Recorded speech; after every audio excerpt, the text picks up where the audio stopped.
월간 유이죠. 8월의 주제는 장애와 비장애입니다.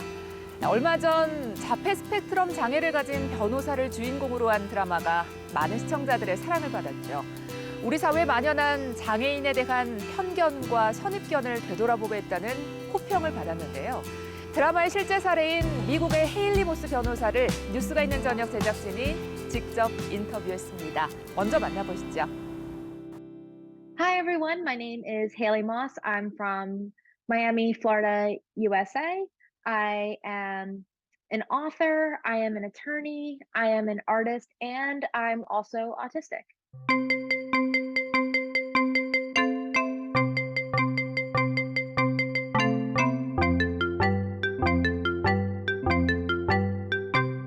변호인으로서 피고인을 도와 사건의 진실을 밝힐 수 있도록 최선을 다하겠습니다. 있습니다.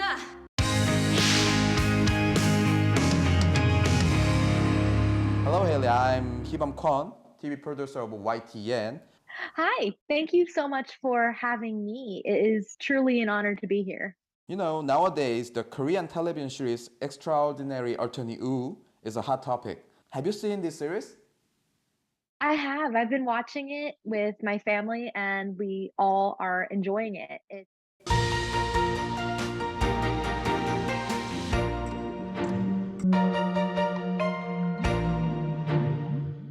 I really especially loved the episode where she was representing someone else on the autism spectrum, and she was trying to relate to this young man with the penguins, and she had her colleagues and coworkers trying to join in on it and how to communicate with this person and did not have the same autistic traits that she did. I just really felt that was something that resonated with me and also shows just how big of a spectrum that autism truly is.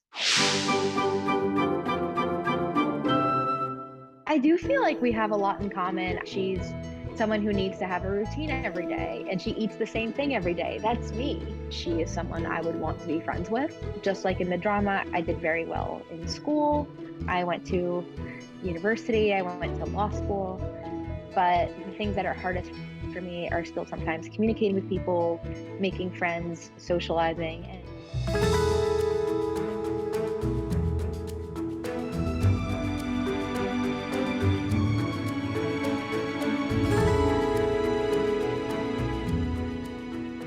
I heard that your mother told you that different can be extraordinary, right?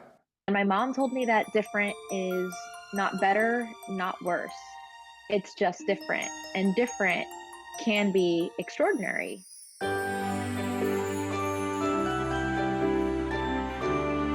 But I do realize that other attorneys sometimes questioned what I was capable of or if I should be working on certain things. Or they assumed I would be really good at just going through a bunch of documents really quickly.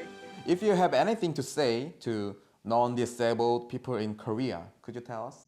If you are a non-disabled person, I hope that you continue to learn more about disability from people who are disabled and have disabilities, and that we are human. We have a lot more in common with each other than you think.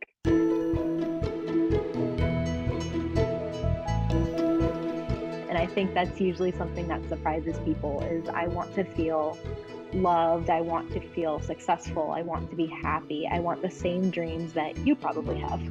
Thank you so much for taking the time today. I'm so glad that you wanted to talk to me. Thank you so much. 하지만 많은 장애인들은 우리 사회 곳곳에서 현실의 장벽에 부딪히고 있는데요. 공부를 하고 싶어도 자료에 접근할 수 없고 대중교통 이용조차 쉽지 않은 장애인들의 이야기 차례로 보시겠습니다. 안녕하세요, YTN 시청자 여러분. 저는 오늘 뉴스가 있는 저녁 1일명의 기자로서 여러분들께 리포트를 전해드릴 정승원입니다. 저는 현재 대학교에 재학 중인 학생이자 중증 시각장애인인데요. 제가 오늘 전해드릴 내용은 다름이 아닌 시각장애인의 학습권에 관한 내용입니다. 이 화면은 대학생들이 논문 등 학술 자료를 이용하기 위해 사용하는 대표적인 학술 정보 사이트입니다. 그런데 제가 직접 접속해서 자료를 열람해 보니 이용할 수 없는 자료가 많습니다. 시각장애인이 학술 자료를 읽으려면 글자를 음성으로 변환하는 프로그램이 꼭 필요한데 이 논문처럼 사진으로만 업로드된 파일은 프로그램이 인식할 수 없습니다. 논문을 클릭해도 정보와 관계없는 음성이 나와 전혀 내용을 파악할 수 없는 겁니다. 이런 경우 시각장애인을 위한 대체자료 제작을 별도로 요청해야 하는데 이 역시 긴 시간이 소요됩니다. 심지어 대학 필수 교재의 경우엔 학기 절반이 지나갈 무렵에야 받는 경우도 다반사입니다. 제가 학기 초에 맡겨도 거의 중간고사 할 때쯤에 교재가 도착을 하는 거예요. 그러면 저는 중간고사 준비를 못 하는 거잖아요. 그래서 거의 정말 늦을 때는 한 3달, 2달을 교재 없이 수업만 들어간 적이 많고.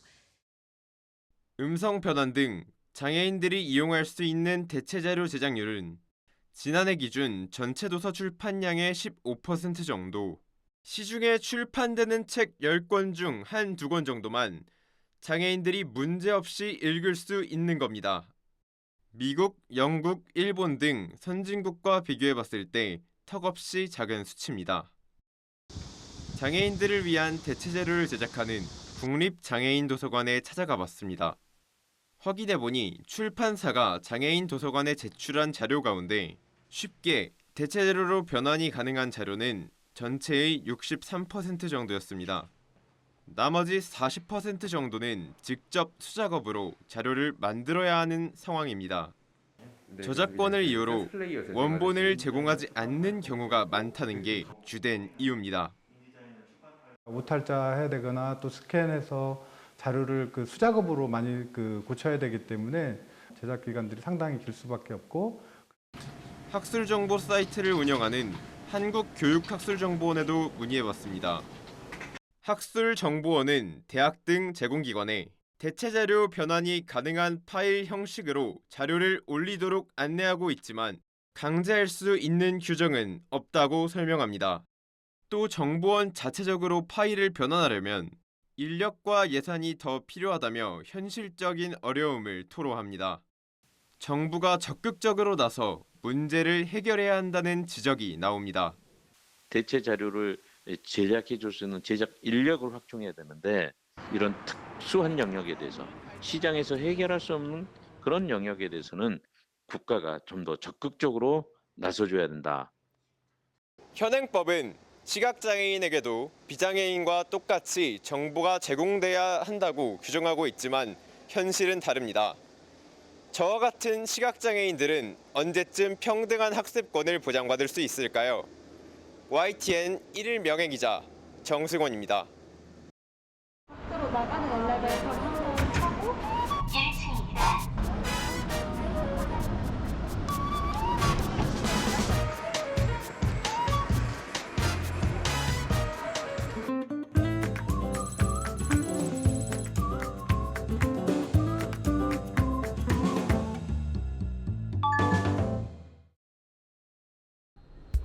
출발하는 두 사람. 정근성 씨가 가까운 에스컬레이터를 이용해 내려가는 동안 이다원 씨는 엘리베이터가 있는 출입구로 이동합니다.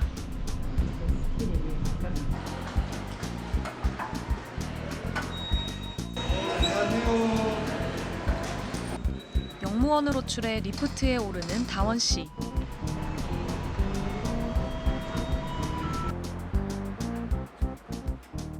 제일 힘든 점은 리프트가 이제 고장이 나서 리프트를 이제 못 타게 되면은 반대편 구간 엘리베이터를 타서 내려서 가야 돼서. 첫 번째 환승 구간 대림역. 근성 씨가 지하 환승로로 2호선을 갈아타러 가는 동안 다원 씨는 개찰구를 통과해 역 밖으로 나옵니다.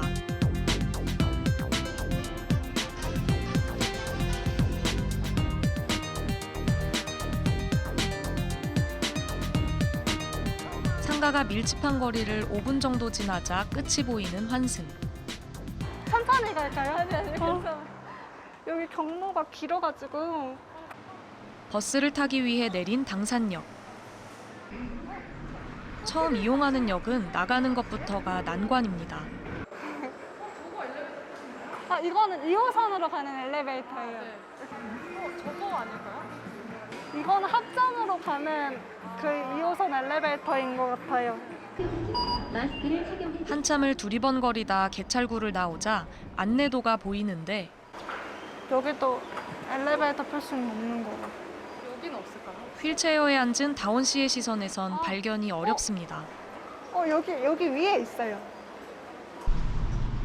복잡한 엘리베이터 이용과 환승 절차에도 지하철은 그나마 친절한 이동수단. 기다려야 되잖아. 3년 만에 버스를 탄다는 다원 씨는 걱정이 앞섭니다. 기사님이 저희 못 보고 그냥 지나간 적이 있으셔가지고 슬로프가 내려와야 되는데 내릴 때가 마땅치가 않아서 못한 적도 한 번 있었어요.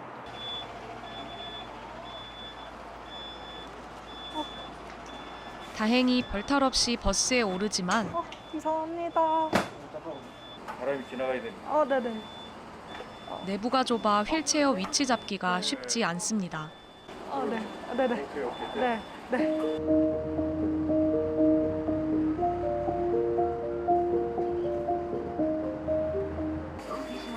드디어 도착한 상암동. 얼마나 걸렸는지 아세요 혹시? 2시간 정도 걸렸어요. 정말요? 네. 그렇게. 시간도 시간이지만 환승 구간마다 마주친 난관이 더 힘들었습니다. 힘들었던 것 같아요. 그래서 사실은 좀 차이가 날 거라고는 예상은 했지만 이렇게 많이 차이가 날 거라고는 엘리베이터에 대한 위치 정보를 많이 만들어 주셨으면 좋겠고 우리 기사님이 이제 지원해 주시는 거나 배려해 주시는 부분은 정말 좋았던 것 같아요. 네. 하지만 이런 어려움에도 장애인과 비장애인이 함께 살아가려는 노력이 우리 사회 곳곳에서 나타나고 있습니다. 지금 찾아가 볼 곳은 발달장애인 송옥정 씨가 일하고 있는 곳인데요. 처음에는 업무가 서툴렀지만 동료들의 관심과 배려 속에서 이제는 자신의 역할을 충실히 해내고 있는 그의 이야기 들어보실까요? 내 이름은 송옥정입니다. 나이는 31살입니다.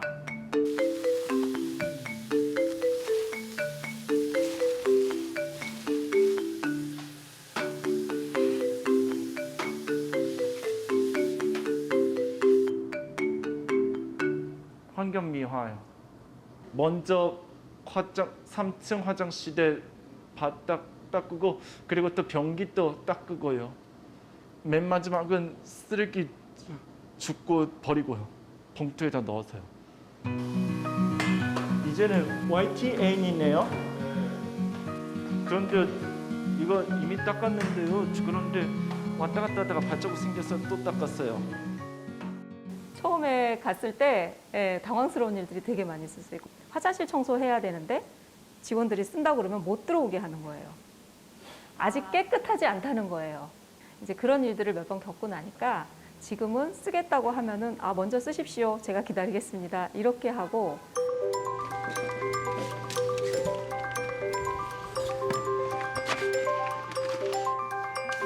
배달을 시켜야 돼. 직원한테 부탁해서요. 쓰레기 봉투나 그리고 또 핸드타올, 컵. 그리고 또 홈스타일, 비누요, 휴지도요, 전구롤도요. 아이 깨끗해. 이것도 통통. 물티슈요. 올 때까지 이제 계속 이거 언제 사줘요? 언제 사줘요? 이런단 말이야. 그때 2주 뒤에 와요. 조금만 기다려요. 이러면 그때 기다려서 잘 지켜주고 막 그래요.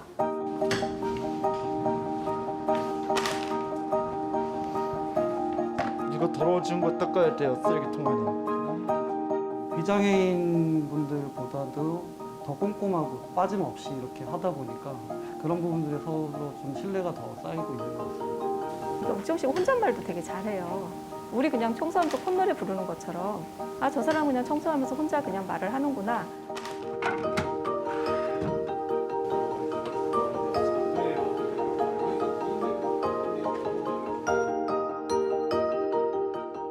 네, 자랑스러워요. 빠지지 않고요. 물론 처음에는 사람들이 장애인을 잘 모르니까 당연히 근로자로 인식하기 어려울 것 같아요. 저라도. 저는 기회를 줘야 된다고 생각해요. 시간을 주고. 그러면 자연스럽게 그냥 어느 순간 동료를 인식하지 않을까. 고생했어. 네, 안녕히 계세요. 저 일을 수고 많았어요. 저 계속 다니면 좋겠어요. 실패하지 않고요. 화이팅! 이번에는 휠체어를 탄 농구 선수들을 만나보겠습니다. 신체 한계를 딛고 치열하게 경기장을 누비는 장애인 선수들의 모습은 그 자체로 많은 감동을 주는데요. 16년 동안 휠체어 농구 국가대표 선수로 뛰고 있는 조승현 선수의 이야기 직접 들어보시죠. 오로로 국가대표 16년 차인 휠체어 농구 선수 조승현입니다.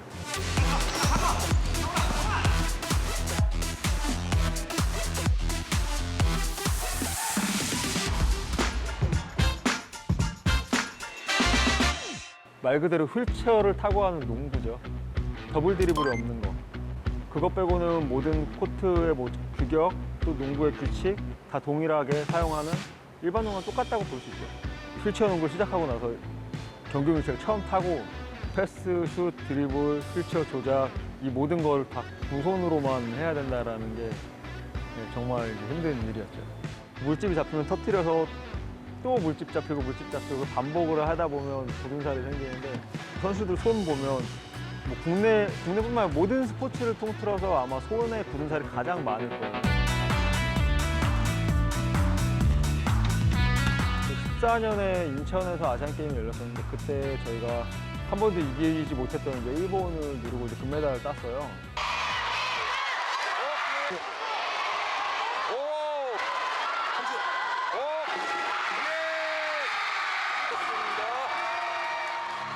작년 도쿄 패럴림픽에 나가서 10위를 했거든요. 아쉬운 성적이라고 할 수도 있겠는데 우리나라 이 휠체어 농구의 실정 이 상황에서 10위는 저는 굉장히 높은 성적이라고 생각을 해요.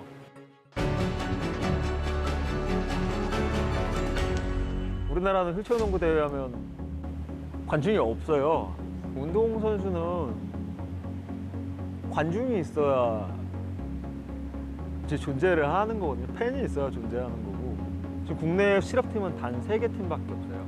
나머지 팀들은 일반 직장 생활을 하고 퇴근 후에 이제 체육관 가서 훈련을 하고 그렇게 해서 잘하는 선수들이 또 국가대표를 뽑히고 보통 실업팀이 아닌 일반 팀들은 일주일에 많아야 2~3번밖에 대관을 해서 체육관을 사용합니다. 일반 농구랑은 분명히 다른 매력이 있거든요. 1대1로 돌파를 하는 건 쉽지가 않아요. 반대로 얘기를 하면 팀플레이가 정확하게 이루어지지 않으면 볼을 넣기가 쉽지 않거든요. 그래서 정말 조직적인 어떤 움직임이 필요하고 그런 것들을 보는 재미가 분명히 존재하죠. 그래서 제가 지금 한국 나이로 40이에요. 국제대회 나가보면 저랑 같이 시작을 하고 같이 국제에서 경쟁을 했던 선수들은 거의 다 은퇴를 했어요. 이 한국 휠체어 농구의 현실에서 저를 지금은 놔주지를 못하더라고요.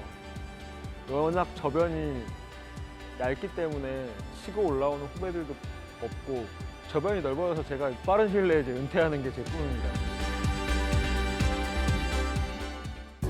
재미있게 보셨나요? 월간 뉴이죠. 다음 달은 동물의 권리에 대한 다양한 이슈로 시청자 여러분을 찾아뵙겠습니다. 시청해주신 여러분 고맙습니다.